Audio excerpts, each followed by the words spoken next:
While the Deputy President, Cyril Ramaphosa, is in the National Assembly, he is responding to questions from members of Parliament. Let's get live to the proceedings. And I wondered if you're in a position to deliver that ruling today. Yeah. No, we will let you know when we are ready to do it. We will do it, yeah. Thank you. Deputy President. Deputy Speaker, thank you for this opportunity. I thought I should do something unprecedented and start off by addressing a matter which has embroiled me in matters that affect my personal life. And I thought, because I work with all of you right across party lines, in many ways all of you are my colleagues, and just say that I will be addressing this matter in a day or two. This one does because I do need to take responsibility and be accountable. Indeed, not to this House, but I just wanted to say it. So I had a sense that because we are all colleagues, much as this matter is a personal one, I should make this type of statement. And thank you very much, Mr. President, Deputy Speaker. Honorable Deputy President, sorry. I want to proceed answering questions. Yesterday we received rather positive news that South Africa is out of a technical recession.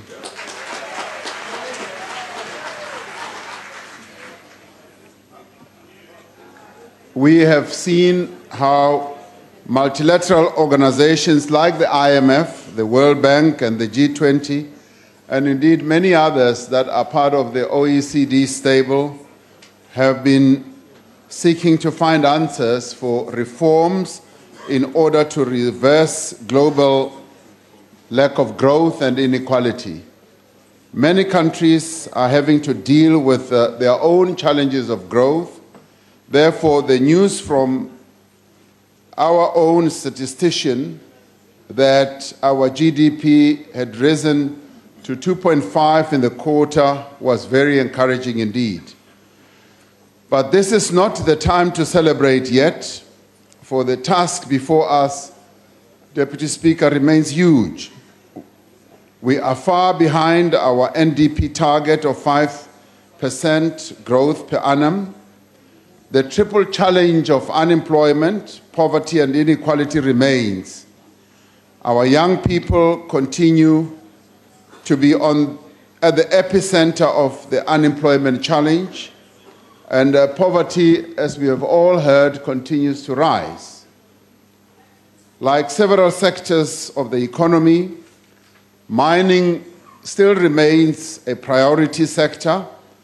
We believe that the sector retains great potential to create jobs and to contribute to our national wealth. The plan that is in place for mining is beginning to bear fruit. Mining production increased to 4.6% year-on-year in February this year.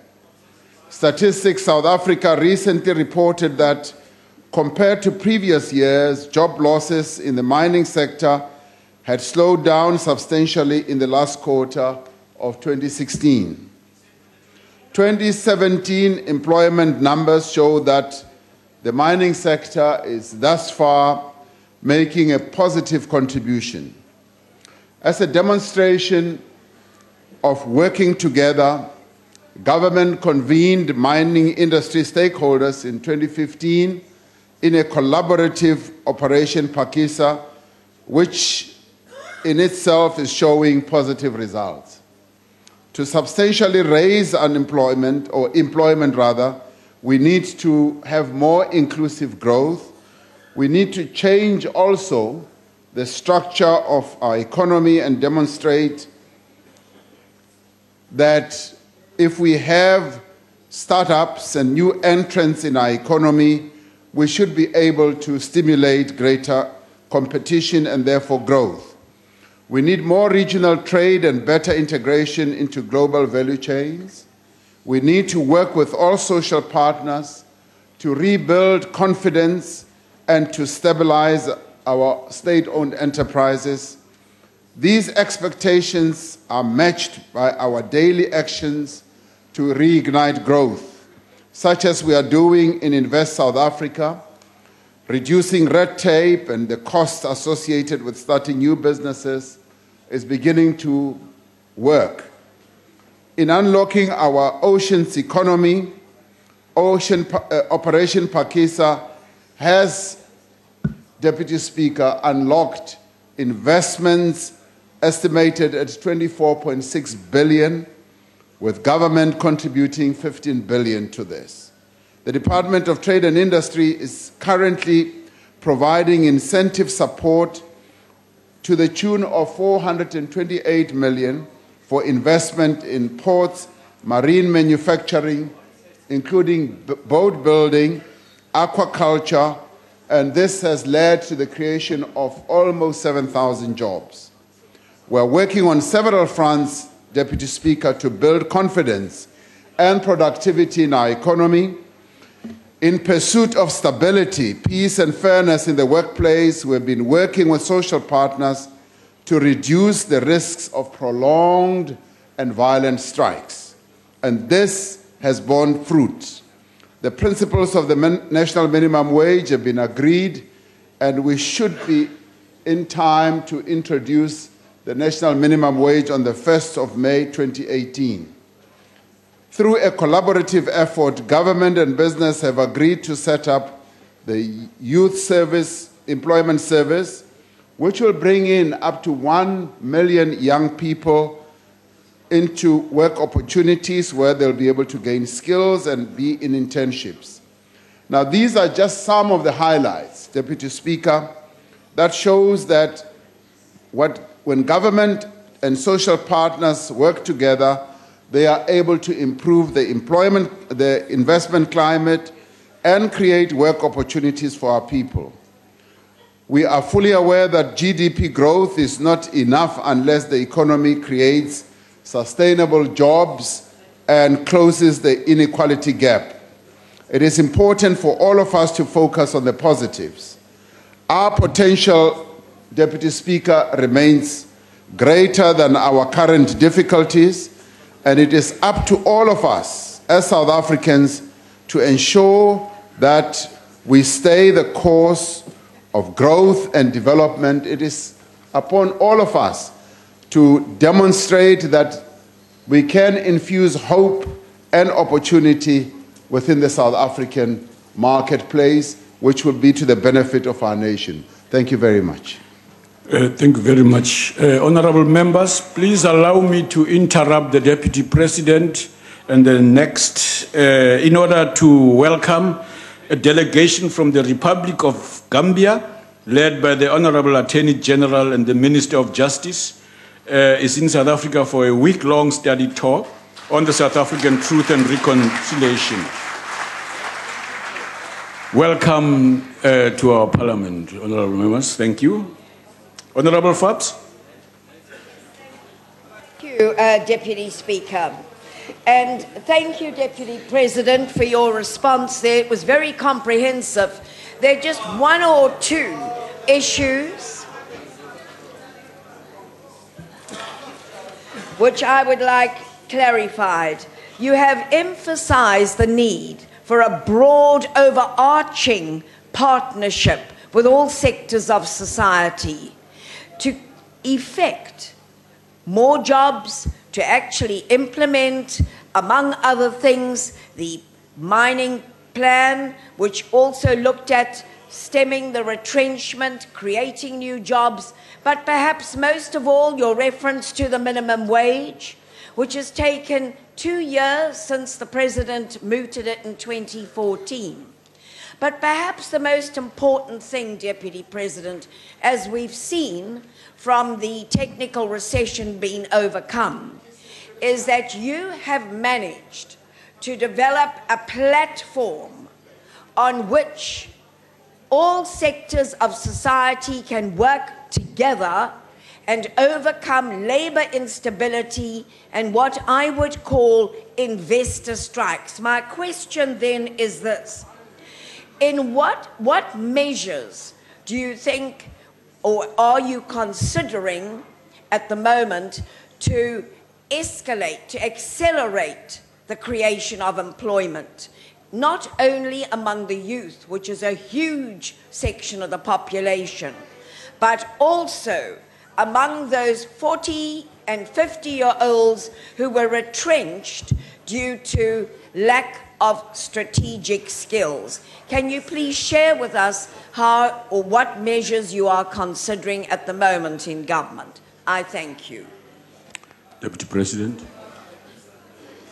Thank you, Deputy Speaker. And clearly, the issue of unemployment is much more overarching, and it does not only affect young people, it also affects older people who have been displaced out of their jobs through the lack of economic growth and companies running into difficulties. Now, we are already beginning to see green shoots in a number of sectors of our economy. If you look at what drove the last quarter growth to 2.5%, you will see that mining was one of those, agriculture was one of those, and a number of other sectors also contributed. Government was on the negative, and trade was slightly on the negative as well, which demonstrates that various sectors in our economy can indeed generate growth, and that's where our focus should be. Energy also demonstrated that it can generate growth. Now, agriculture was a very pleasant surprise, but not so much a surprise because in our 9-point plan, we did identify agriculture as a growth driver. And indeed, in the National Development Plan, we have projected that agriculture can create up to 1 million jobs. And we're beginning to see the green shoots in as far as agriculture on its own is concerned. The productivity increase in the mining sector also has shown that when people get focused on increasing productivity, we can see genuine growth. Now, what does genuine growth finally lead to? It leads to creation of jobs. We're seeing it in agriculture already, and we're seeing it in other sectors of our economy, and that, in a number of ways, is precisely what we want to see. But the overarching process that we have put in place is the way in which we have crafted this structure where government, business, labor, and community are able to get together to address the challenges that face our economy. As it is now, they have been busy looking at issues such as the downgrading, a structure was created, the issue of looking at labor stability has yielded good results, and the issue of investment, encouragement, and confidence building is also another. So we've built a number of structures and institutions that have the ability to address all these challenges that our country faces. And as I said when I ended the answer to my initial question, it is when we work together, when all sectors or stakeholders in South Africa work together, that we are able to address the problems.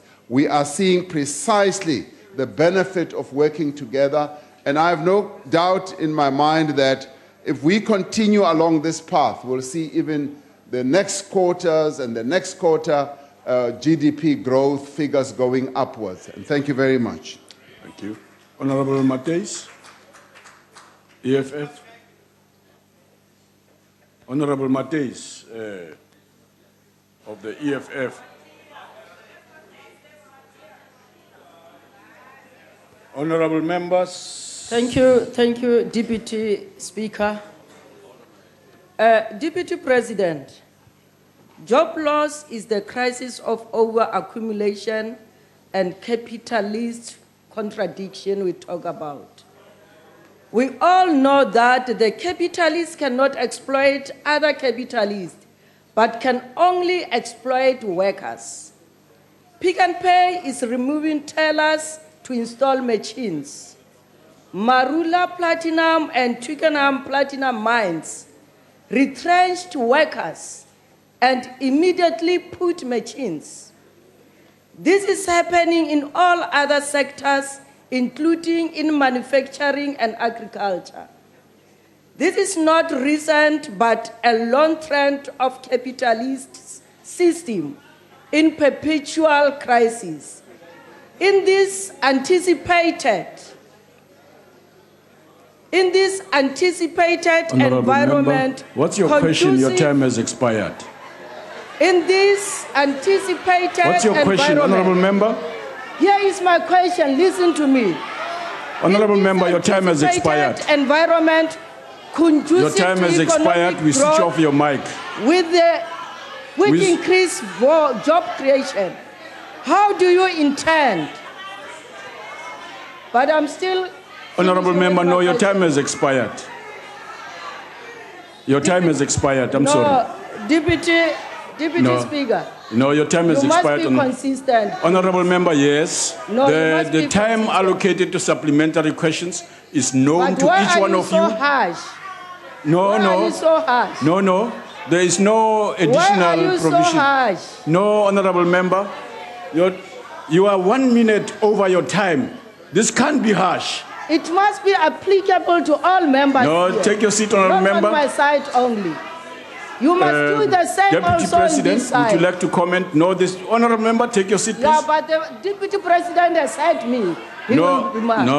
Honourable Member, no, please. No, the Deputy President has said the question. He will. Honourable, take your seat, Honourable Member, please. Please take your seat. Please take your seat.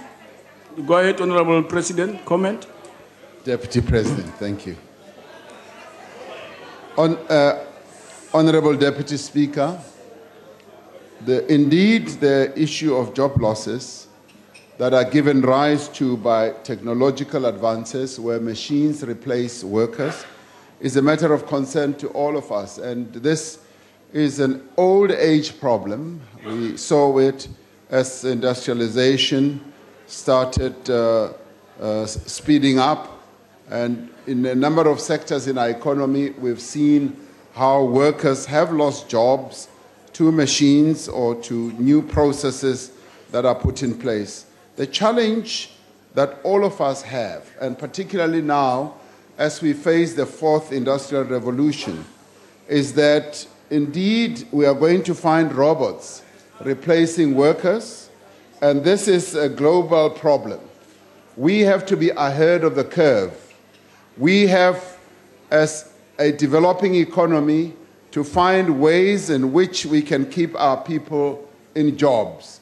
And we've got to create the type of jobs that are smart, jobs that will not easily be replaced by machines. But if that happens, we should be able to ensure that our workers are so well trained and so well prepared that we will be able to absorb this storm that is coming, because it is going to come, and the fourth industrial revolution is going to be driven by machines and new technologies. So the challenge for us is, are we prepared for that? And I would say it is also up to this House, these clever minds that are here, to come up with ideas on how we can ensure that we do not get our people to lose jobs as the fourth industrial revolution takes root also in our economy. Thank you.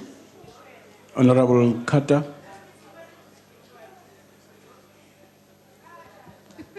Thank you. The unemployment rate has been rising yearly for the past 9 years. Point of order. What's your point of order, Honourable Member? No, I don't have a problem. Is that the Deputy Speaker... The Honourable Members, please, order.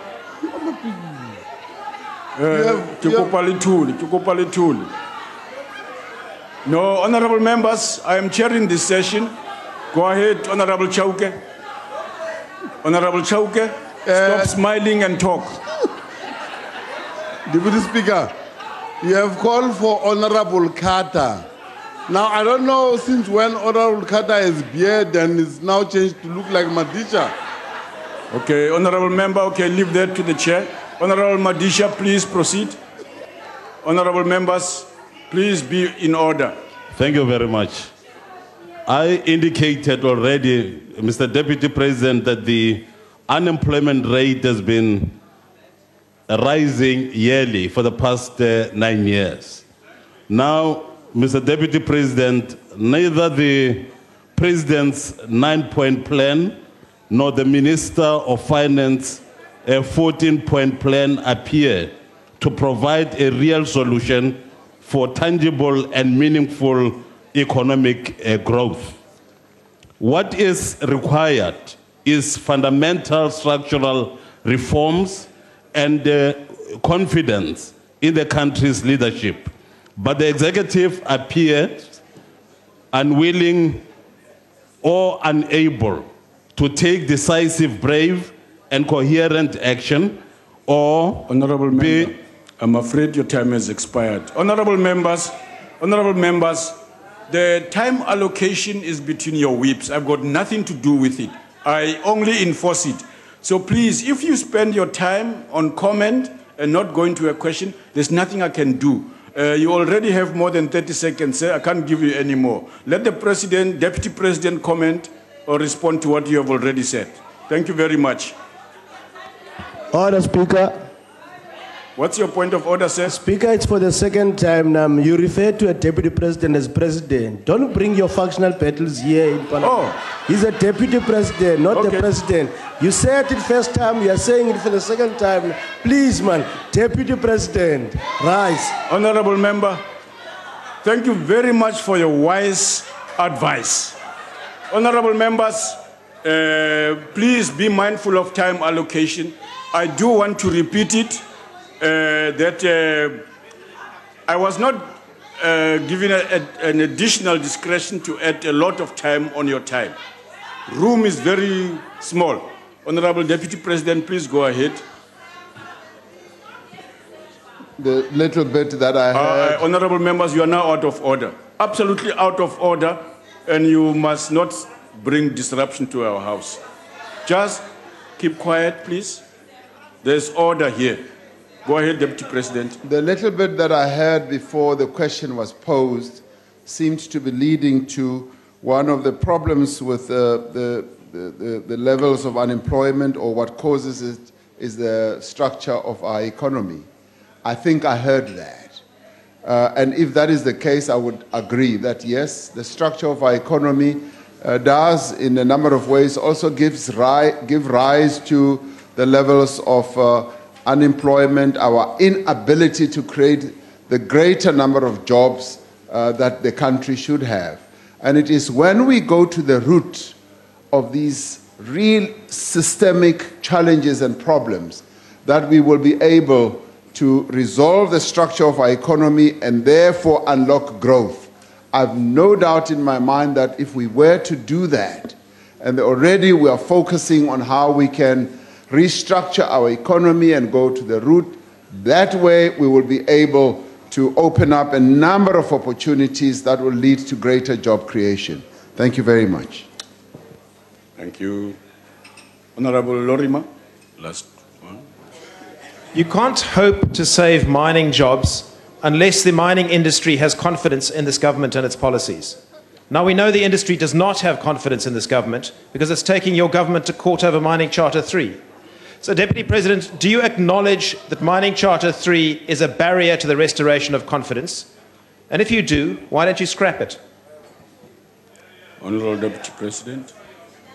The Mining Charter was released to the industry, and what is now ensuing is that there are discussions that are taking place between the mining industry and government and labor and indeed other players. I've often said that let us allow that process to carry on. And that is a process through which the role players in the industry will be able to resolve the problems that beset the industry right now. Now, the 10-point mining plan that was released. No. The 10-point mining plan that was released seeks to address some of these challenges.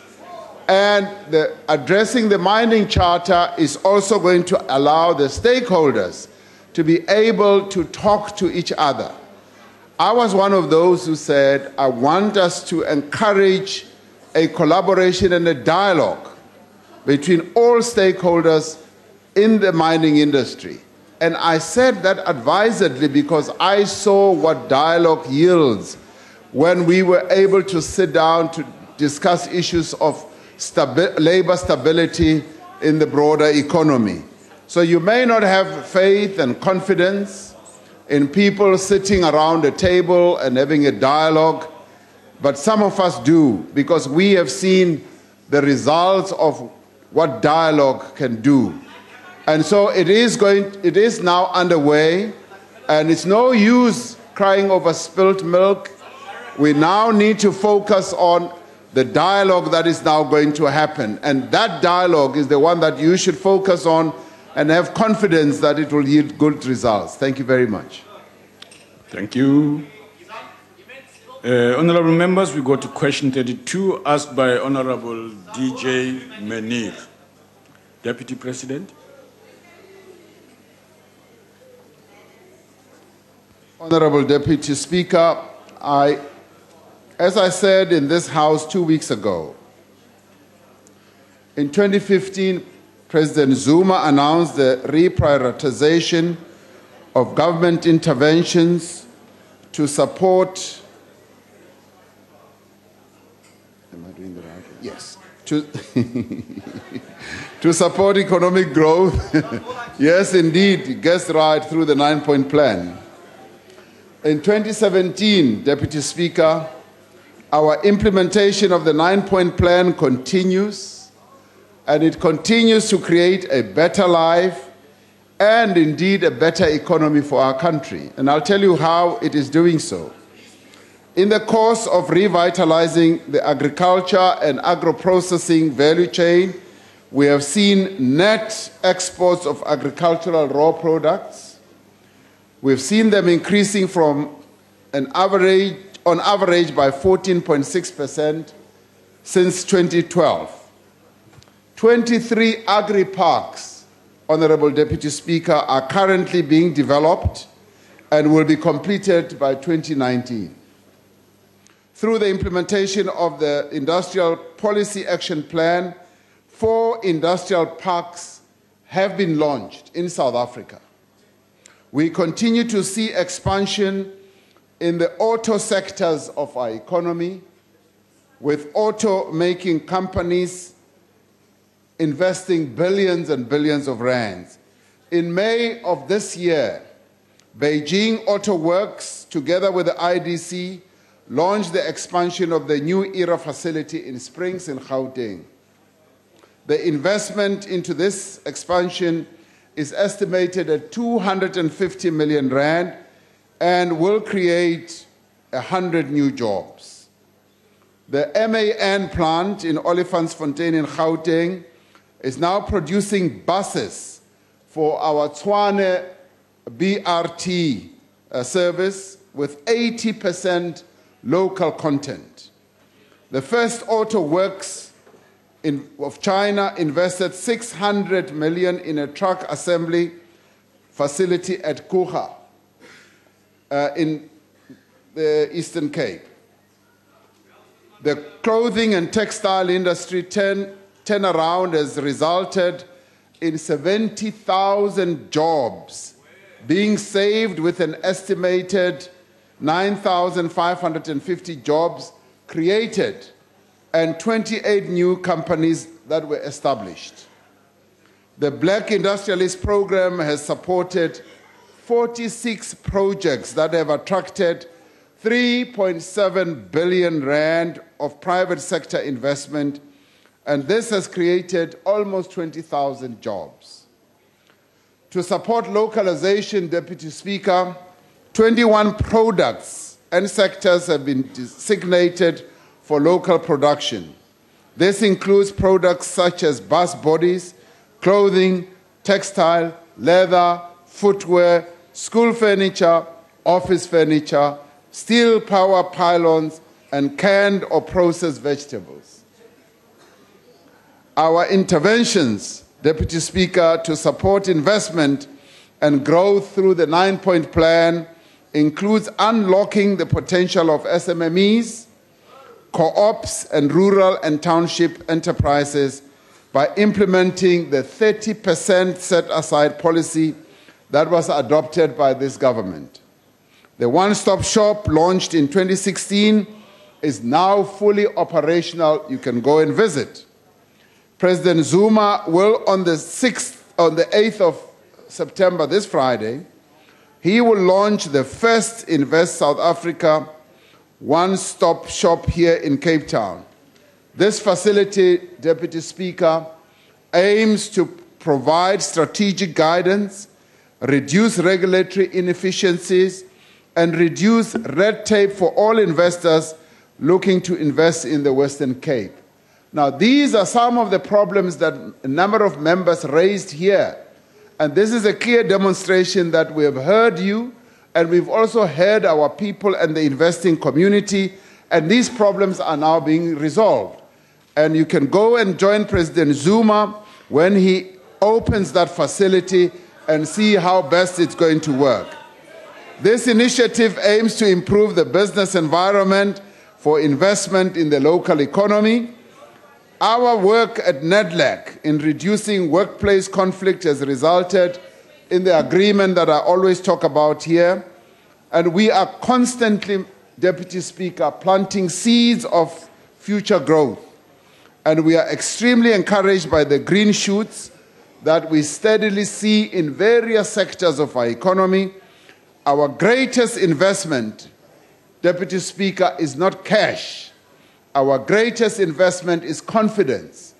We are seeking to engender confidence in this country and in this economy. And this is what this government is busy with on a daily basis. And if we can remain focused on the progress we are making daily in our economy, this will give us the inspiration to create the South Africa that all of us desire. And the key issue is that we must remain focused and have confidence in our own country. Thank you very much. Honorable Menir. Deputy Speaker, on a lighter note, this is an ideal opportunity for the Deputy President to demonstrate his fitness for higher office and name the 9 points in the 9-point plan without looking at his notes. Now, Speaker, on a more serious note, the Deputy President tells us that the 9-point plan is having a positive effect on the economy. But just 2 weeks ago, the Minister in the Presidency, Jeff Radebe, told us, and I quote, "The 9-point plan has not yet resulted in an improved impact on the economy." So could the President tell us why, when it comes to the 9-point plan, he, at least as far as the Minister goes, has no idea what he's talking about? Or alternatively, is he suggesting that the Minister, when it comes to the 9-point plan, has no idea what he is talking about?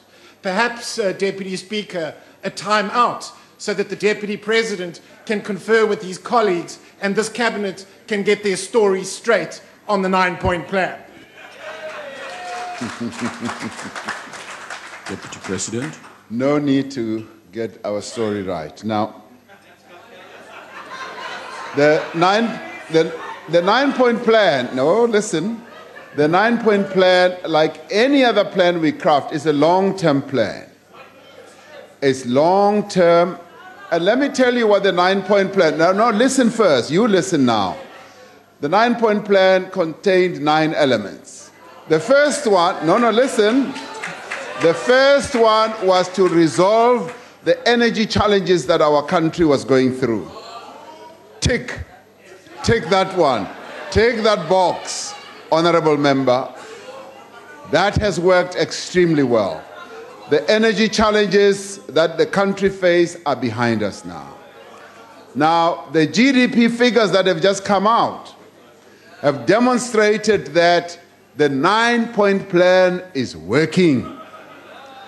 The agri contribution to our GDP growth, a 2.5 GDP growth during this past quarter, is something that we had not foreseen. We had not foreseen it. Even your own economists could not have foreseen that agriculture will make such a great contribution. It is part of the 9-point plan, my friend, because the 9-point plan addressed the challenge that we face in agriculture. Now, you look at the contribution that energy has done in terms of driving the growth. It has driven great energy growth for our 2.5% rise. The Ocean Pakisa, which, as I said in my opening address, in my answer, has already attracted 46 billion rand. Already, we are building boats. We are building tugboats that we are taking and exporting out of the country. We are doing precisely that. Whether you like it or not, it is happening in this very economy. And the issue of localization is taking root. The buses that are now being used in our major metros are being manufactured here, and 80% of the content is local content. Now, this is how the 9-point plan is moving this country forward. Mining is also a critical sector in our economy. No. The minister in the presidency had not foreseen that mining would have made such a great contribution. So he made the statement earlier. He made the statement earlier, and now, because we have a very scientific approach to the way we do things, the statistician general, who is independent, by the way, said, good news and good news to you all. We have grown by 2.5%, and these are the key drivers to the growth that we have achieved. So I'd like you to go and take the 9-point plan and take it for bedtime reading. Study it very carefully and see how it is driving this economy forward. Thank you very much. Honorable Sengwa. Honorable Deputy Speaker. Yes, Honorable Member. Thank you so much, Honorable Deputy Speaker. Deputy Speaker, may I address you on rule number 66? The member has asked the question. The Deputy President is trying to answer the questions, but he gets interrupted by the members of the DA. I'm requesting you that to address rule number 66. Okay. Thank you. Okay. Order, honorable members. Order. Order, honorable members. Okay. Honorable members, you heard the member. Honorable members, please. Honorable Tengwa, proceed. No, thank you very much, Honorable Deputy Speaker. Honorable Acting Mr. President, since the President is away, it's all good and well what we received yesterday, the 2.5 growth. But if you recall, in 2005, we also celebrated about 5.5 growth as a country, but it was jobless growth. The same now has happened, and youth unemployment in particular is what I would like to zoom on, Mr. Acting President, that the youth unemployment now stands at 55.9% and continues to increase.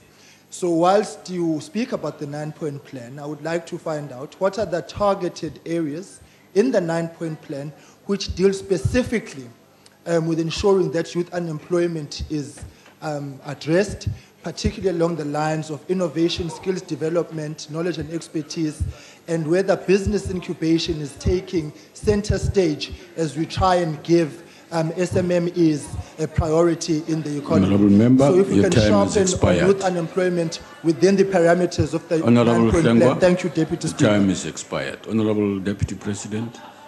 Thank you, Honorable Deputy Speaker. We are focusing a number of interventions to address the issue of youth unemployment.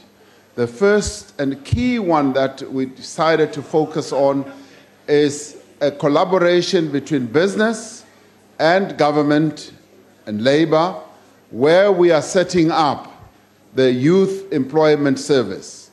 And as I said, through that, we are going to create, at the very least, 330,000 jobs a year over the next 3 years. And that is 1 million jobs where young people are going to be brought into internships, they'll be brought into learnerships, and our experience is up to 60 to 70% of young people who get into learnerships do finally get absorbed into the labor market. So we are hoping and staking quite a lot of hope in this process working well.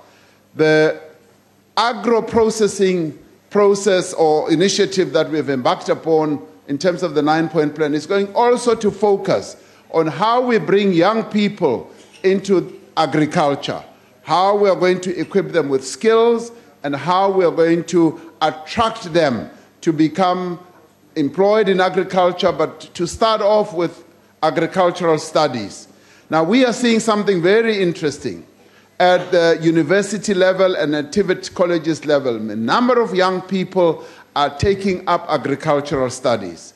And when it comes to the issue you mentioned, which is business incubation, a huge industry is growing around incubation. And we have found that the incubation of startups, small and medium enterprises, does actually yield a lot of benefits. And many young people are being drawn into that. And in some universities, initiatives have actually been started where young people who are innovative, who are clever, who've got new ideas are being brought into incubation processes so that they can showcase their ability to deal with new technologies and a whole number of new developments. Now, these are incubation processes that lead to the establishment of businesses, getting people to be properly mentored, and starting small and medium enterprises that immediately have a market in one way or another.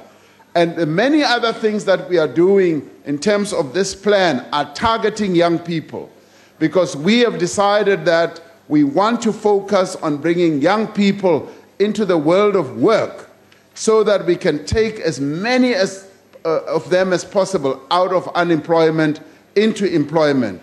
So we've got a plethora of initiatives. Even the Rural Development Ministry is bringing young people into an initiative where they are being trained into a whole number of other skills. Our public employment program also brings in a number of young people. And this is another important one, because as they get into the public employment programs, we find that they learn skills, they become accustomed to the world of work, and they are then able to get into the labor market with greater ease and get into new jobs. So work is underway to get young people into jobs throughout the economy. So we are not sitting on our laurels, we are doing quite a lot of things. I could go on and give you a whole number of other initiatives that we are busy with. Thank you, Deputy Speaker. Thank you. Honorable Mishwe.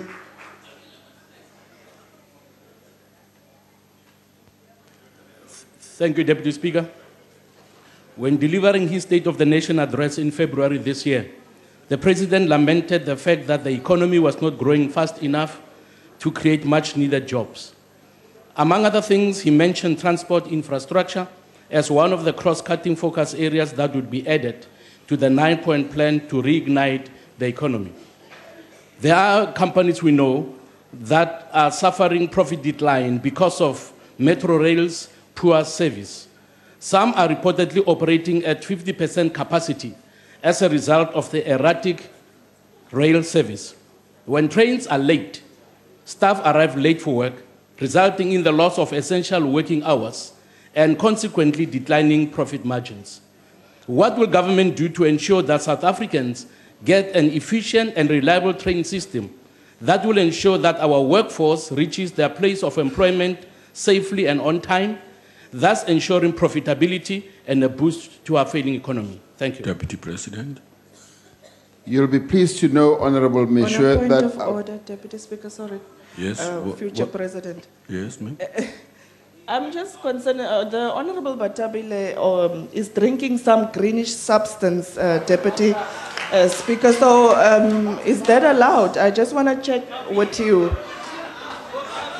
Honorable Minister, we have in the past advised members not to bring any drinking stuff except those that is served by the service officers.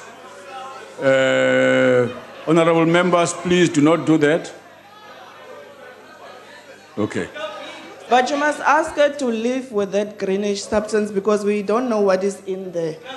Please, you must ask her to live with it. Honorable because member. you have asked in the past the others to leave, so she must do the same. She's not immune to the rules of the House. Yes, you have done it. Honorable member, please take your seat and stop telling me what rulings to make in future. Allow me to make the rulings, please. Deputy Speaker, please. Yes. On a point of order, yes, I think you need to be consistent because the other day you were very harsh with me when I brought in a cool drink and you chased me out. So you must give her the same treatment. Honorable Merve, Honorable, please, hold on. Honorable Fall Member, you were sitting here next to your whip. You went back to your seat and you never went out. You never went out. Honorable Member, please remember, no. From the whip, you went to your seat where your drink was and you never left. That's out of order.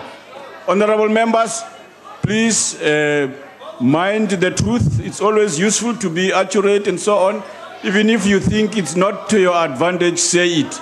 It liberates you. Absolutely, even if it pisses you off. Point of order. Honorable members, Honorable Minister, Deputy Speaker, as we have suggested. Deputy Speaker, on a point of order, sir, yes. Parliamentary language should always be, the example should be set from the chair. Yes. I would submit that the word that you've used is unparliamentary. Which one? I don't want to repeat it because I don't want to be guilty of the same transgression. But it starts with a P and ends with an S. It has to do with urination. No. Honorable members, that word, no, it means it makes you angry, it makes you mad. That's what it means, not what Honorable Chief Whip is saying. If you feel it's offensive, I will withdraw it immediately. But it doesn't mean that. Deputy Speaker, and I'm going to bring my dictionary to your office, but I withdraw it. Deputy Speaker, okay. perhaps a different cultural context. But I think it would be safer. It's not cultural context. No. It would be safer if you withdraw, sir.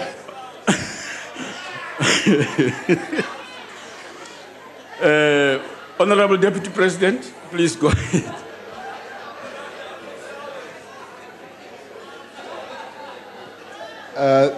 Honorable Deputy Speaker. Did you finish answering Honorable Mission? No, I'm about to answer Honorable Mission. Yes. I was going to say, Honorable Mission, you'll be pleased to hear that I've just come out of a meeting where the issue of the trains and PRASA was being discussed. A number of the concerns that you have articulated, delayed trains, trains being cancelled, trains never arriving, and people arriving late at work were issues that were discussed and raised very sharply. And in that regard, having discussed the matter, we said that we will take action to address all those issues, starting off clearly with making sure that we have proper structures that are going to run PRASA, make sure that the board is properly constituted, make sure that the management is properly streamlined and they know what they should be doing, and make sure that the trains run properly throughout the country. And we've received reports that it's not only in one area, it's the Western Cape, in Gauteng, and a number of places where we have such challenges. So problems are being addressed, and thank you very much for raising the issue. Thank you, sir. Honorable Kubisa. Thank you, Deputy Speaker. Honorable Deputy President, there is no doubt that ocean economy plays a critical role when it comes to job creation. And you have just referred to Ocean Pakisa, which plays a cardinal role in also job creation and skills development. Now, I would like to know what strides have been taken to ensure that the people within the proximity of our ports, for instance, Kucha, Durban, Richards Bay, get some opportunities to have their skills developed, equipped, and our youth in particular. Are they getting access to job opportunities? Are they getting equipped for them to get skills, especially with regard to skills? Thank you very much. Honorable Deputy President. Thank you, Honorable Deputy Speaker. Honorable Kubisa, you will be pleased to know that we are taking a lot of initiatives to skill young people to get ready for the ocean economy takeoff. I have been privileged enough, as I've traveled around a number of countries, to visit young people that we have sent to countries such as Sweden to go and get marine training. I met almost 25 young people who are doing master's degrees in marine training. And this having been arranged by our Department of Higher Education. I've been privileged enough to go to Japan and met young people that we are training, and some of whom are about to complete their studies. I did the same when I went to Vietnam. I met a number of these young people who come from here, who are being trained in marine training and various aspects, including boat building, by the way, and went also to Singapore, met young people who are being trained in ocean transportation and also being able to manage harbors. I also went to China and met young people from here who are being trained at some of their big universities on the ocean economy. So what we have sought to do, Honorable Kubisa, is to send many of our young people to go and get trained in various skills. And these are skills that were closed to many black young people in our country. Now they are acquiring those skills. And let me say to you, they are all enthusiastic, raring to come back to contribute to the country that has enabled them to go out and learn all those skills. And we also had an opportunity as we traveled, particularly to Vietnam, to go with a number of people who want to get into business, into the ocean economy business, into boat building. And they were able to see that this is a business that can yield quite a lot of profit for them. So a lot is happening in that sector that is going to yield good results for us. Thank you very much. Thank you. It deals with question 32. We now move to question 33, asked by the Honorable Mende, NV Mende. Deputy President. Honorable Deputy Speaker, as I have stated in this House on a number of occasions, members of the executive are collectively and individually accountable to Parliament, and this is in terms of our Constitution and also in terms of the rules of the National Assembly. The Constitution further says that members of Cabinet must provide Parliament with full and regular reports regarding matters under their control. The executive members remain committed to ensuring that these members do account. Rather, I should say the executive itself remains committed to making sure that members of the executive do account regularly and effectively to Parliament. As the leader of government business, I provide Cabinet with regular reports on this matter. Each time Cabinet meets, I table a report on the activities of the executive members in relation to their responsibility to this Parliament. It is a fairly extensive report which deals with various aspects of the way in which members of the executive interface with Parliament. Where difficulties arise between ministers and committees, such issues should be escalated to appropriate structures. And we know that a number of committees do at times raise concerns about the manner in which they are functioning or working with members of the executive. And in this regard, we say, if such incidents do come up, there's nothing that stops members of Parliament from raising these matters through appropriate structures of this National Assembly.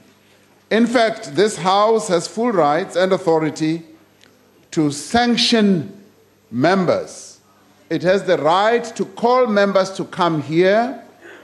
It also has the right to sanction members of the executive, those who miss scheduled meetings without reasonable explanation can be sanctioned by this House.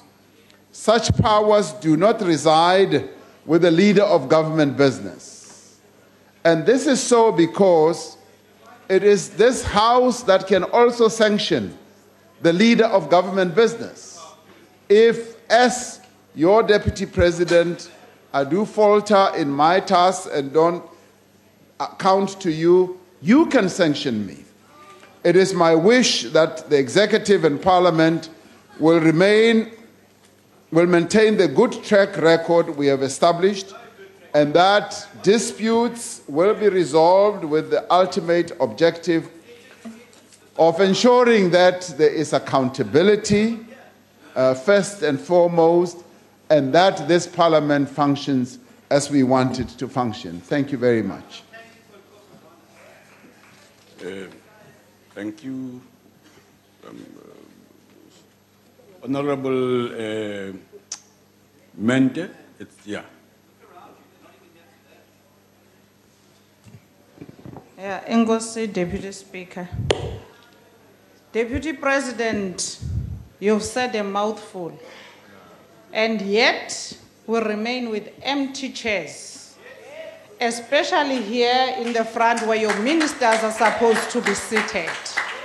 And that doesn't happen only today. It happens during member statement and motions where they are supposed to be giving answers. Secondly, on this question, I specifically asked about Minister Mutambi, and you did not go there. You are saying the committees have powers. Let me tell you something. That committee sanctioned Minister Mutambi. Guess what happened? It was withdrawn from another level. So where are these powers exactly? That was withdrawn at another level, and the chairperson of that committee was never made aware that the subpoena has been withdrawn. Then thirdly, Minister Mutambi, you just here, you did a very good thing, a very disciplined member of Parliament, taking accountability and responsibility of actions, in fact, allegations.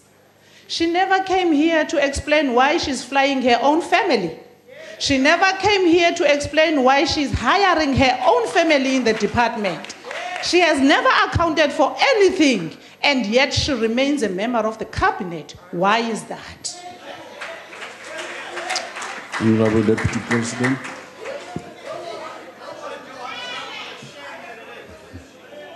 Now, honorable member, the matter, and I'm sorry you had a sense that I did not answer the matter of Minister Mutambi. The matter of Minister Mutambi, as I understand it, is being dealt with at the committee level. Now, and that is where it should be. And I will follow it up so that the matter should be dealt with. I will follow it up because that's where it should start. And the members of the committee, as a structure of this National Assembly, should be able to deal with that matter, and they should get an explanation from the member in question. So that, I trust, should then take place, and I will be raising it as well. Thank you very much. Soon.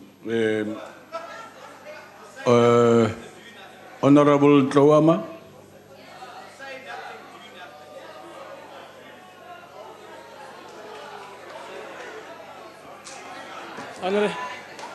Honorable members, order. Deputy Speaker, Honorable Deputy President, I want to recommend some tablets to heal your fear because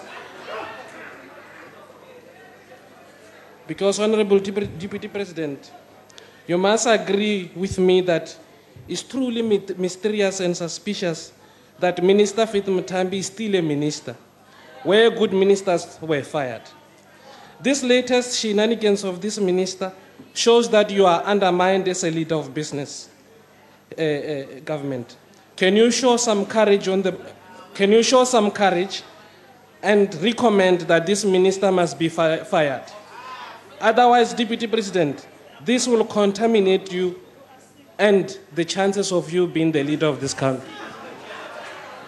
Deputy President. Thank you, Honorable Deputy Speaker. It is such an easy question to answer. The Deputy President does not appoint members of the executive. So I cannot do that. I cannot even venture into the direction that you are suggesting, to suggest or recommend or not recommend. It is not my task, it is not my duty, it's not my burden, and it's not my area of responsibility. I am just the Deputy President, and the President is the one who appoints, who does all that. Thank you very much. Honorable Speaker. What are you raising, Honorable Member? The Deputy President has responded previously. He said he's going to follow up. Can he give flesh to the follow-up? Because we thought following up, including firing, where it's needed. Honorable Member, please take your seat. Honorable Kwabaza. Deputy Speaker, it's Deputy Speaker. Yes, Honorable It's Member. Honorable Kuno. Oh, we are not Kwabaza. Go ahead. Okay. And siyabulela sekela mongameli ngendlela uphendule umbuzo ngakhona. As parliamentarians, we are accountable to the public by ensuring fulfillment of their needs through service delivery. It's also important to prove that there are consequences for every action taken not only by accounting officers, but by executive as well. DPSA is a critical department to oversee other departments. There should be zero tolerance for non-compliance. However, agreeing with what the Deputy President has said,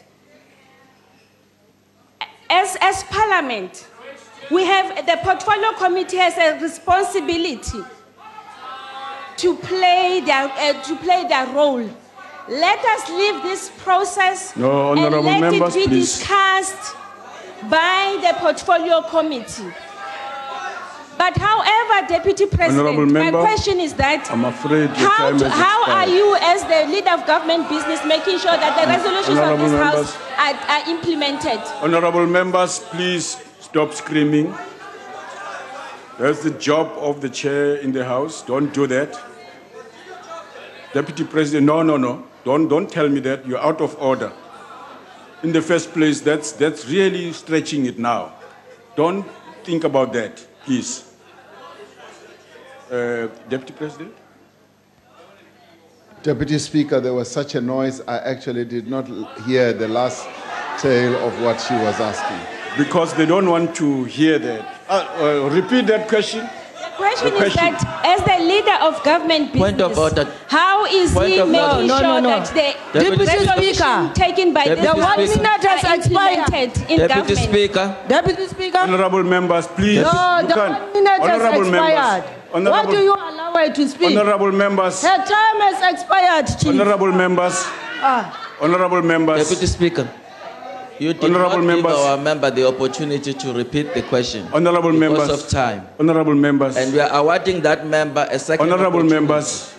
I've been you must be consistent. Honorable member, I have consistently requested you to be quiet, to lower your voices, not to, because it improves the quality of hearing in the House. If you don't do that, you kill it. Your member here has just asked a question. Your member in front here, all right? Deputy Speaker. Your member here are allowed him to Deputy ask a Speaker, question may I when I address shouldn't you? have done that, okay? I think I've you done need that. to be consistent. Look at you now. You're talking, nobody Yes. recognize you. No, don't do that. Can you No. recognize me, Deputy Speaker? No, honorable members, Can you speak recognize me? when you are not supposed to speak in the Can first you place. recognize me? You have violated the rules. Can no, you recognize me? No, I'm not. We are proceeding Okay. now. Deputy Speaker, Yes, honorable member, you what are you cannot raising? say that we're violating the rules of Parliament if you are doing it yourself. Honorable member. You clearly said to Honourable Medisha, sit down, your time is up. He couldn't get the last part of his question, but you Honourable- allow it when it happens in the ANC benches. Honorable Carter, you were not here when Honorable Howler stood and asked a question. All right? You were not here. You were not here. And Says who? This is the problem. Says who? You take your seat, you're out of order. Take your seat. You are the only one that is out of order, Deputy Speaker. Okay, thank you very much for that observation. Honorable members. Point of order, Deputy Speaker. What's the point of order, honorable member? Deputy Speaker, you are consistently doing this every day. And you think this is your house. Honorable member. This is not your house. There are rules Honorable in member. Parliament. And if you are giving it to the ANC to repose the question, then all of us must get an opportunity to do that. This is not your house. Honorable member, so please take your seat. respect us, because when you don't respect us, Honorable you demand member. respect and then you don't Honorable do it. member, take Please. your seat. I respect the rules. You don't. I respect you. Take your seat, please, honorable member. And the rules require that if a decision has been made by the presiding officer, if you want to challenge it, please do it properly. You know the rules. Please do that. Please Honourable do that, Deputy Speaker. so that we address it, so that it doesn't arise. Honourable next time, Deputy yeah. Speaker. Honorable Carter. Respectfully so. We do address communication to the office of a speaker and to your office, and you never replied to any of it. Like the apology that you are supposed to do in the House for the way you treated Honourable Medisha. We have so if we do replied. put Honourable complaints member, through, please take- you do not respond to it. Honorable member, please take your seat. We have already responded to you. Don't worry about that one. It's answered. Deputy President, please go ahead. Please go ahead, Honorable Deputy. Point of order, Speaker. Yes, what's the point of order, Honorable You member? are making a mistake, you must withdraw. You are saying Khawula rose and asked a question. I have not asked a single question. It's only one Khawula in the House. Yes, and you commented, right, I never Honorable member? asked a question. Withdraw that, because you are misleading Parliament, saying that I've asked questions. I haven't asked questions here. All right, I'm Honorable- here to ask one. Honorable Can I ask a members, question? I think I want to rule on this thing comprehensively, and I'm going to come back to you. I'll do that. Let's proceed, Honorable Deputy President. Deputy Speaker, Yes, Honorable Member. I would like to be recognized. Yes. Thank you. Whenever the Honorable Carter is speaking, there is howling and catcalling and meowing from the ANC benches. I would ask you humbly, sir, to ask the whips to discipline their members. It is demeaning to the female members of this House to be catcalled in that way, and it is specifically directed at Honorable Carter. And I think it is unparliamentary, and I would like you to call them to order. Thank you. Honorable members, that's correct, and that point of order is sustained. Please, you know the conduct. Honorable members, can I appeal to all of us to behave appropriately and not scream at anyone, no matter how intolerant we are of their views. It is incumbent upon us that others can do the same thing to you, and it would be completely out of order. I request you to really behave appropriately. Honorable Deputy President. Honorable Deputy Speaker, I'm afraid I have to say to you that I did not hear the question in full. As she was trying to repeat it, there was too much noise and I didn't hear it. Okay. Honorable President, we will have to go over that. Honorable Filtani, it's your turn, sir.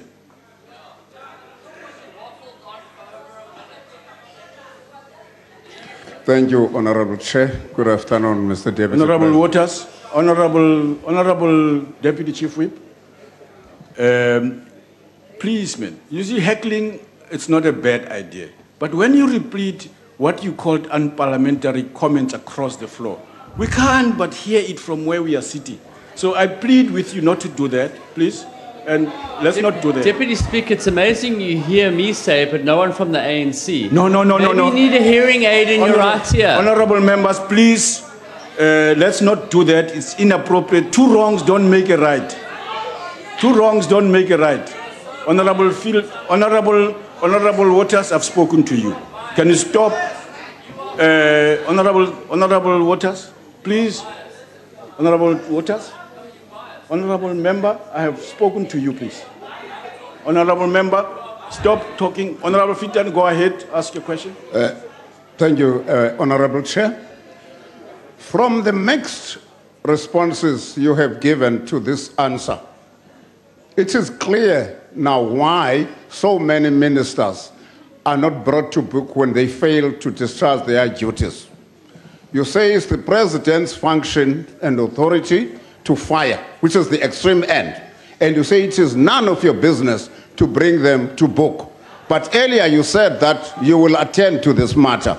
So we're left confused. Now, as committees of this parliament, we still depend on the cooperation of the majority party in order for ministers of the ANC to be sanctioned. What are the specific and transparent methods of bringing to book ministers who are delinquents? Thank you. Honorable Deputy President. I should have added on the earlier one more information with regards to Minister Mutambi.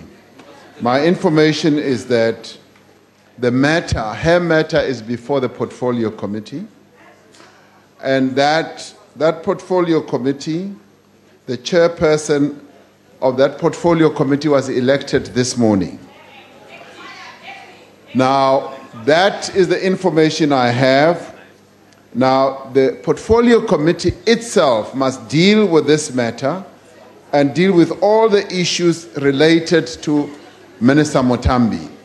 Now, when I said that I will address this matter, it was precisely to make sure that indeed the Portfolio Committee does deal with this matter. And so it is now before the Portfolio Committee, and that is where it's going to be dealt with. So beyond that, clearly I cannot do. But in the end, it is the President who has to deal with members of the executive in the end in relation to their jobs. Now, I raise issues at the cabinet level about various matters, their attendance, various matters, responses to questions and all that. But in the end, it is the President who is responsible. I hope that helps you a lot. Thank you very much. Thank you.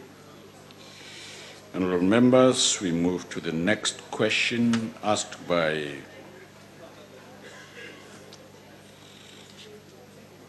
Honourable J.L. Mahlangu to the Deputy President. Deputy President, question 34.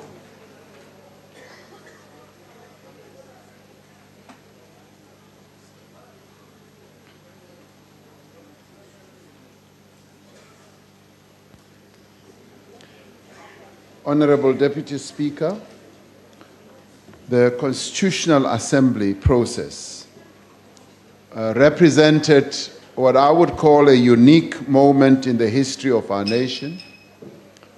Although there were strongly opposing positions as we were drafting the Constitution, it was possible, even with all that, to reach agreement because there was sufficient commitment to the goal of a peaceful, non-racial, non-sexist, and democratic South Africa. From that period, we drew strength and lessons to deal with contemporary challenges. We are required as leaders to see beyond the immediate interests of ourselves and our organizations. We are bound by history to work together with a view of moving South Africa forward. The Constitutional Assembly process was possible because leaders of our country engaged each other on matters of substance and were prepared to negotiate in good faith. And it's pleasing to see that a number of those leaders who were involved in this process are still here. I can cite Honorable Buthelezi, who was a very active member of that whole process, is still here, and a number of others on this side. And all of them were bound by history to work together. And in a way, it was almost a situation, whether they liked it or not, they needed to work together to produce the South Africa that we have today. The Constitutional Assembly process was possible because leaders engaged each other on matters of substance and were prepared also to negotiate in good faith. Now, as the country faces several challenges, including slow growth and high unemployment, similarly, leaders are called upon to guide our nation to greater and better things. Such engagement is taking place amongst leaders in government, in business and labor, on matters and measures that need to be taken to reignite growth and create jobs in our economy. As leaders of different political parties, we need to ensure that we act at all times in the interests of South Africa, at all times in the interests of our people as a whole. We need to show South Africans that collectively we as leaders remain committed and capable of resolving the many challenges that our country faces. We must consistently, Honorable Deputy Speaker, be led by the needs, the feedback and suggestions of ordinary South Africans who possess a wealth of ideas, a wealth of knowledge about how to move South Africa forward. Our leadership must flow from our ability to listen and to learn from the citizens of our country and the communities across the nation. Working together, we can move South Africa forward. I have no doubt about this. Thank you very much. Honorable Jel Matlangu. Deputy Speaker, thank you. Deputy President, congratulations with your Lifetime Achievement Award in recognition of your leadership role during that period, a grueling 730 days of constitution drafting. And thank you for your eloquent response. As the ANC, we concur with your elucidation. The follow-up question is, what will it take for the current leadership, both here in South Africa and in SADC, to learn and do, sacrificing their narrow interest in pursuit of the common good of the people, in line with the leaders that you referred to earlier on, in our cause, in the cause that we've identified ourselves and measures that need to be taken to address the triple challenges that are facing our country, which is unemployment, poverty, and inequality. I thank you, Honorable Deputy Speaker. Deputy President. I guess, Honorable Mahlangu, what leaders need to finally be aware of is that there is no better way of resolving problems rather than working together for the common good of our people. And they obviously need to agree on a vision, on a shared future, and on the interests of our people as a whole. And I found that once that type of agreement is reached on a vision, a clear vision of where we want the country to go to, and a shared future, people become much more cooperative, knowing that by so doing they are not casting their differences aside, they are agreeing on a common vision, a shared future, and the program that needs to drive that vision and that shared future. You talk about SADC. We have proposed such in another country where I myself, as Deputy President, am involved, in Lesotho. After the holding of the SADC summit, it is precisely what we suggested. We said the various political parties in Lesotho need to cast away their various differences and sit down to craft a future for the people of Lesotho. Now, they are meant to have a national dialogue, which we hope they will hold soon, and it is out of that type of dialogue that they'll be able to craft a common vision and a common future for all the people. Now, similarly here, we've got a number of overarching problems in our own country. The one is unemployment. And if we were to all collectively sit down, like what the government is doing now with business, if we were able to collectively sit down and address the challenges, the real challenges that our country faces, which is unemployment right across the board, I am sure that we would be able to come up with solutions. It requires determination on the part of leaders, and that leaders must not hide behind the figs of petty differences. They must, the fig leaves of petty differences, they must be able to say, we agree on one thing and one thing, which is a clear vision of where to take, of how to address the issue of unemployment, and we work together to achieve that goal. Thank you, Deputy Speaker. Thank you. Honorable Mutau.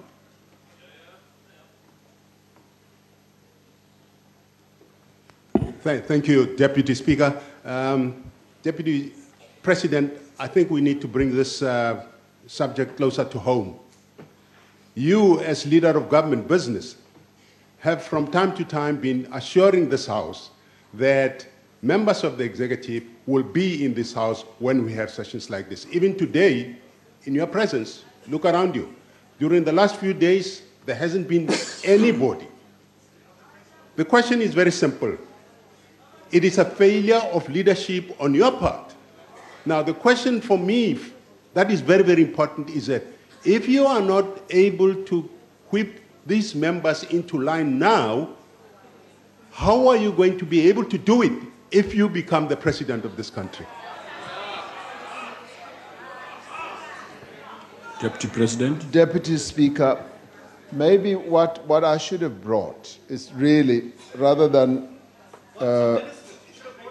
what I should have brought is if you like, the apologies list that I was dealing with earlier when we were in cabinet committees. Many of the ministers who were supposed to be sitting here had traveled with the president to China. Now, when BRICS, listen, when BRICS meets, we interface with other countries that take their country's participation in BRICS rather seriously. And they make sure that they participate at the highest level and the most appropriate level, because in the BRICS summit, we've got a number of other tasks and groups and task teams and ministerial committees that have to be meeting all the time during the whole session of BRICS. The Chinese bring an army of their senior officials. The Brazilians do the same. The Russians do the same. And the Indians do the same. And we are similarly expected. And we are the smallest participant in BRICS. But we've got to be punching at the same level as they are punching.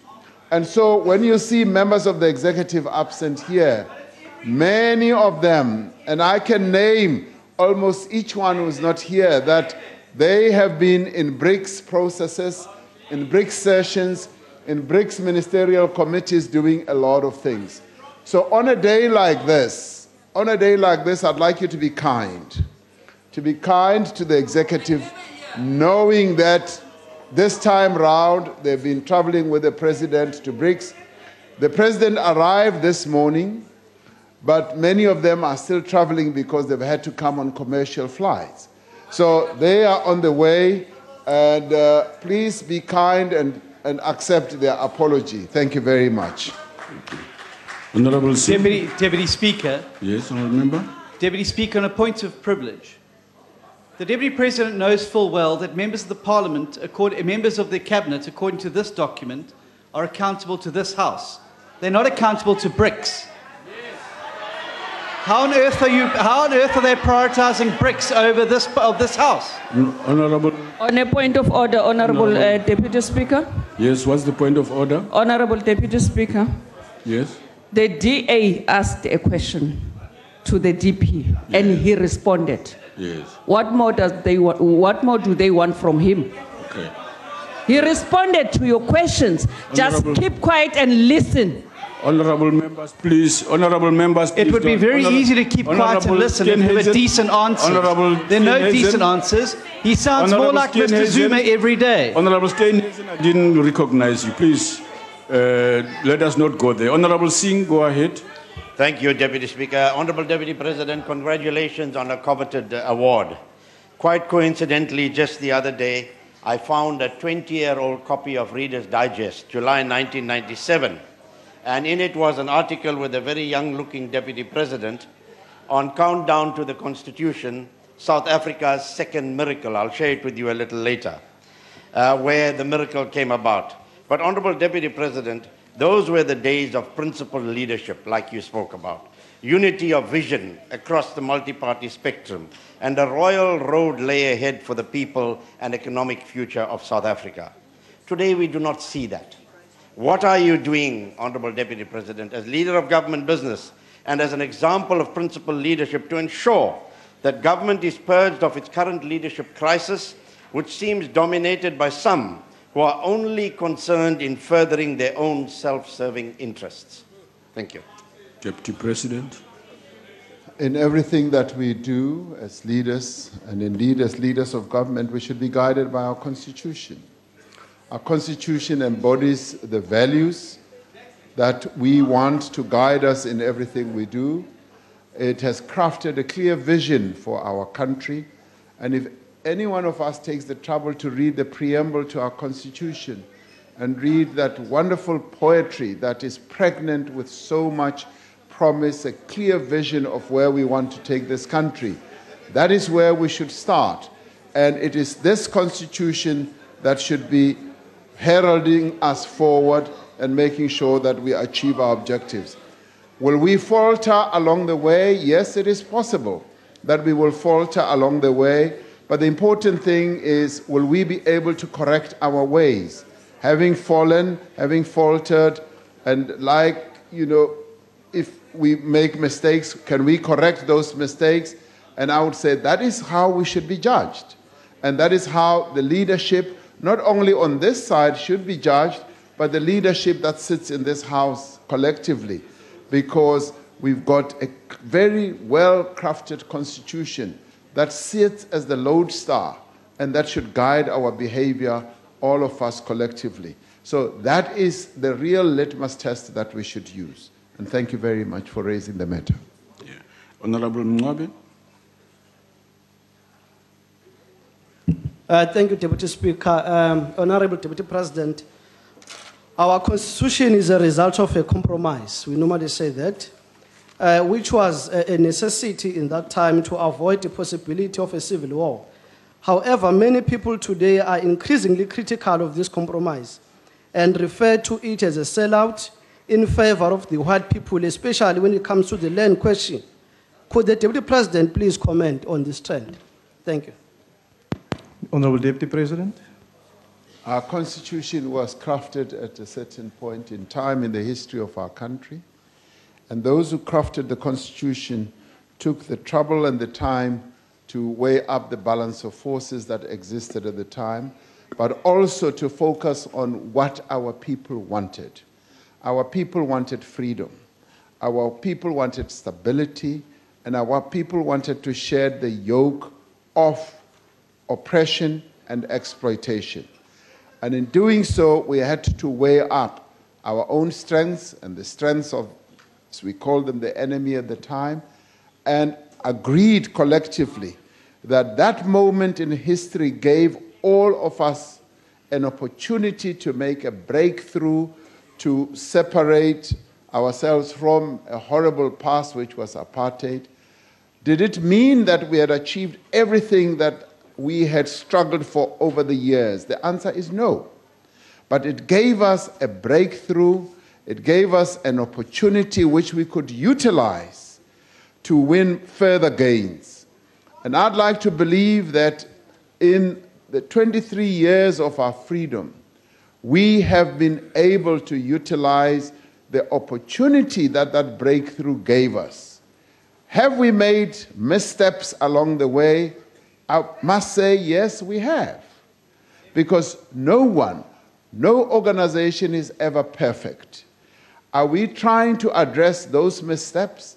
And I would say enthusiastically, yes. Were there things that we could have done differently?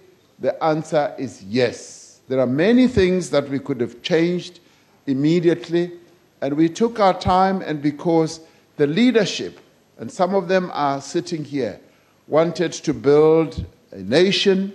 They wanted to very carefully usher us into a South Africa that would deliver a better life for all. Now, in many ways, we've made progress. We've made progress in delivering a South Africa that is better than the South Africa that our people lived under. But we all agree that the glass is not full. The glass is, in fact, half full.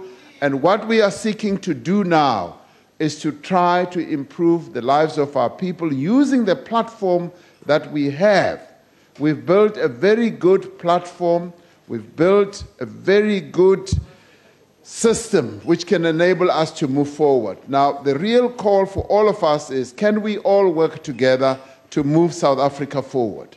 We've got a great foundation. The Constitution gives us that. We've got a leadership that is there that wants to move the country forward, and our people are ready to walk this journey with us. And therefore, I would say that much as we have not achieved everything we needed to, we've made great advances, and the call on all of us is to consolidate the victories that we have made and move forward with determination to truly improve the lives of our people. Thank you very much. Honourable members, question number 35 has been asked by the Honourable Schlengwa to the Honourable Deputy President. The Honourable Deputy President.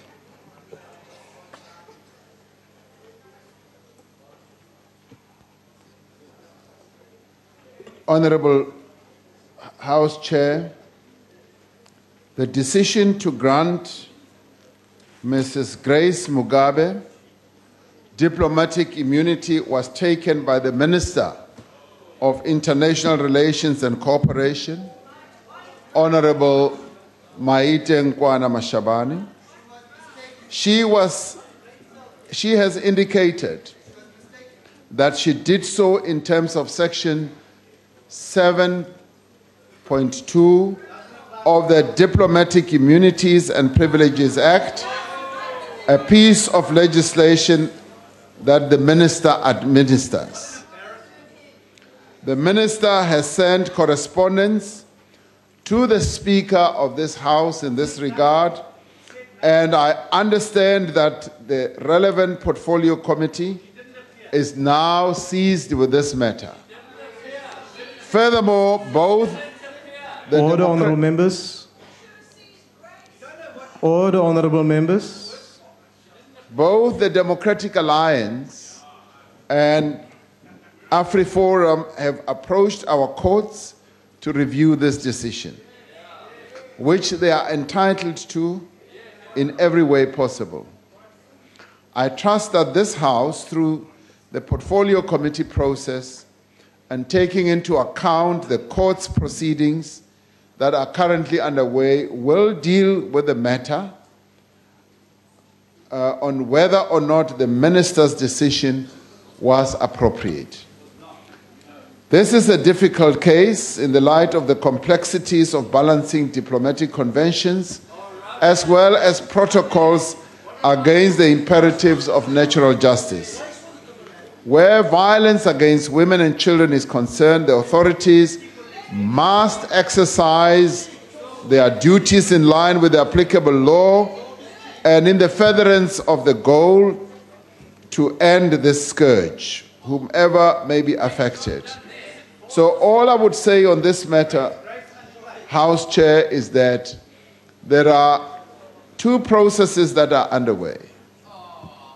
There is the Portfolio Committee process, and there is also the court process. Now, even if we may think that the one may not be as successful as the other, but certainly the court process, through the exercise of the powers that our judiciary has, they will be able to deliver a solution, an end, or a judgment in this regard, and we will then be able to know what should have happened. So I would say, let us then leave it at that level, even as we insulting and saying, shame on you, this and that. In the end, it is the courts of our country who will make a determination. Thank you very much. The Honourable Schlengwa. Order, honourable members. Let us give the honourable member an opportunity to put the question. Honourable Chairperson, thank you very much. Mr. Deputy President, let's get real. Why is it that it must be courts all the time that must tell the ANC government what to do? Why do you fail to do the right thing for South African citizens? A dangerous precedent has been set with the issue of President Omar al-Bashir, and the courts had to tell you that you are wrong. You then go and sacrifice the South African, Gabriela Engels, at the altar of expediency and allow Mrs. Mugabe to leave the country, leaving her wanting here in this country.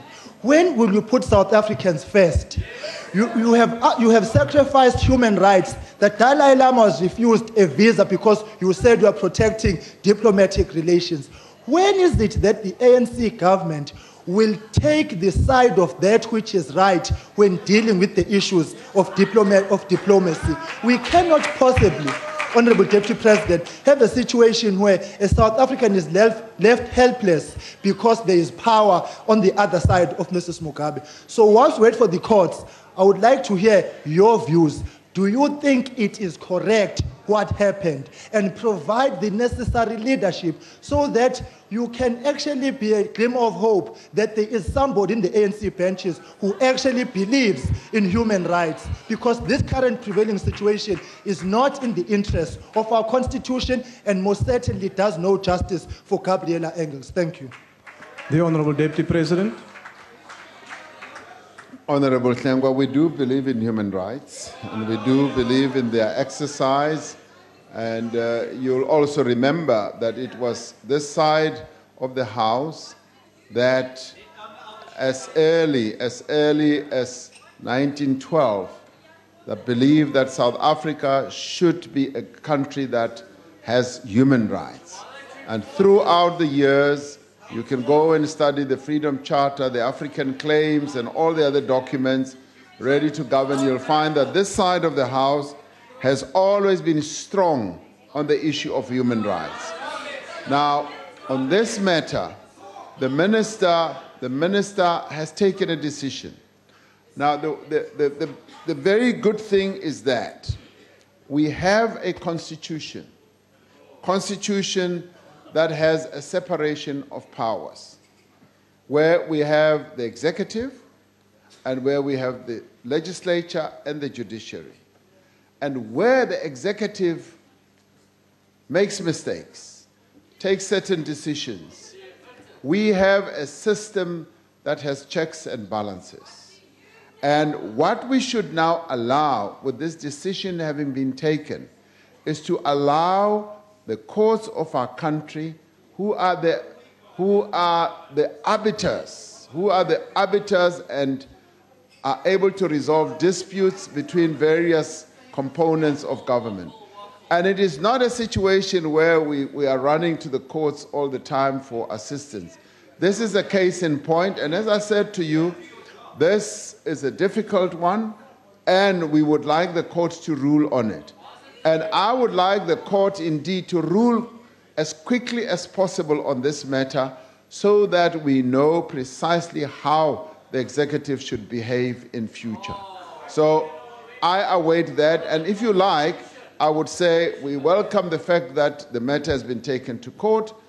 We will not run away from that, and the courts will then take a decision on this matter. But rest assured, we will never waver on the issue of human rights. Thank you very much. The order, honourable members. The next follow-up question is to be asked by the Honourable Kalisa. Is the honourable member here?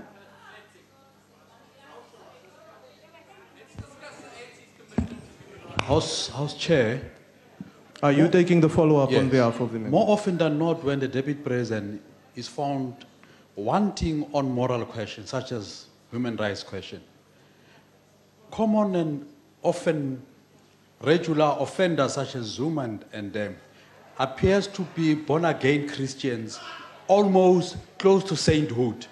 Now I want to ask him, is he prepared to go down with people like Zuma and them and take the fall for them? Why can't he stand up now in defense of the South Africans? The Honourable Deputy President. I didn't get the real sort of heart of the question. Am I prepared to go down on my knees, or am I prepared to go down underground, or I'm prepared to go down wherever? So I didn't quite get the question. What we have said is that the African National Congress and this government places the issue of human rights extremely high. In fact, if you like, it was this issue that really inspired the African National Congress to be formed. And we will not retreat on the issue of human rights, on respect for human rights. Thank you very much. The next follow-up question is to be asked by the Honourable Mbele. Ngiyabonga Sihlalo. Sekela Mongameli, during this reply session, you've spoken a lot about the missteps made, the mistakes made, and the falterings made by this government. But the fact is, real leadership would be one that learns from those mistakes and that enforces accountability to set a new benchmark that prevents them being repeated again. And what we've seen with the Grace Mugabe episode is a situation where principle was sacrificed on the altar of political expediency. So, facts on the table, will you admit that this ANC government does not in fact believe in or practice principled and accountable governance? Because if it did, Mrs. Mugabe would not have been allowed to get away scot-free. The Honourable Deputy President. It is this government, more than any government that I know that has ever existed in this country, that is very strong on all the issues that you mentioned. Responsibility, accountability, and doing the right thing. So this is what defines the African National Congress, the government that currently governs this country. Thank you very much. The Honorable Ngwabe. Thank you, Honorable Chair, Deputy President. Has the government not created a dangerous precedent by overriding the rule of law for political reasons and giving effect to the concept of some are equal, but some are more equal than others? Our Constitution guarantees in Section 9 that all are equal before the law. What step can the government take to redeem itself in the eyes of ordinary South Africans and restore our faith in Section 9 of the Constitution, which guarantees equality before the law? Thank you. The Honorable Deputy President. The government will continue to state and repeat that all the people of our country are equal before the law, and nobody may be treated better than any other or in a much more favorable way than any other South African. So we are all subject to equal treatment without any favor, without any privileges being loaded on anyone else. So that I am able to confirm, and that is what drives us as the governing party of this country. Thank you very much. The last question has been asked by the Honorable Kwankwa. On a point of order, Chairperson. Yes, Honorable Member. Comrade Chair, I just want to have some clarity from you. I noted I had pressed here to make a follow-up question. I noted that you recognized a number of people, but you recognized somebody who had not pressed the button. I don't know how the person who's not in this house could have pressed the button to ask the question. But now you recognize somebody who volunteers to take this question. Well, I have pressed, and my button shows that it's reflecting there. Order, Honorable Members. Can you please explain to me, I don't know what these ones are talking about. Can you explain to me how is it possible that you recognize somebody who's not pressed the button when I'm here and I press the button?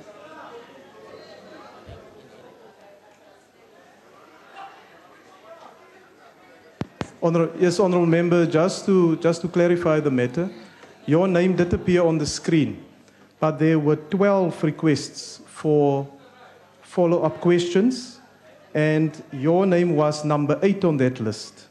And in terms of the rules, we take 4 follow-up questions. In terms of the member, will you just allow me, will you take your seat, please? I'm responding to you.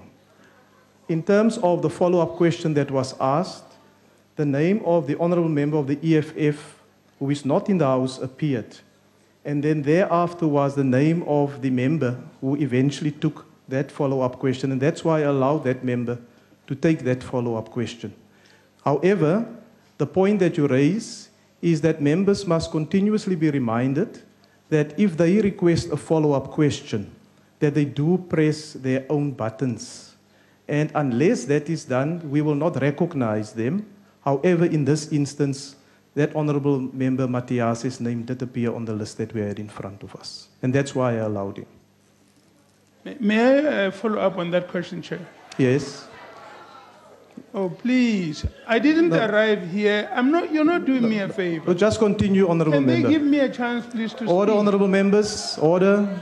Just be calm. Continue, honorable member. Chair, I think we must advise the members in the House.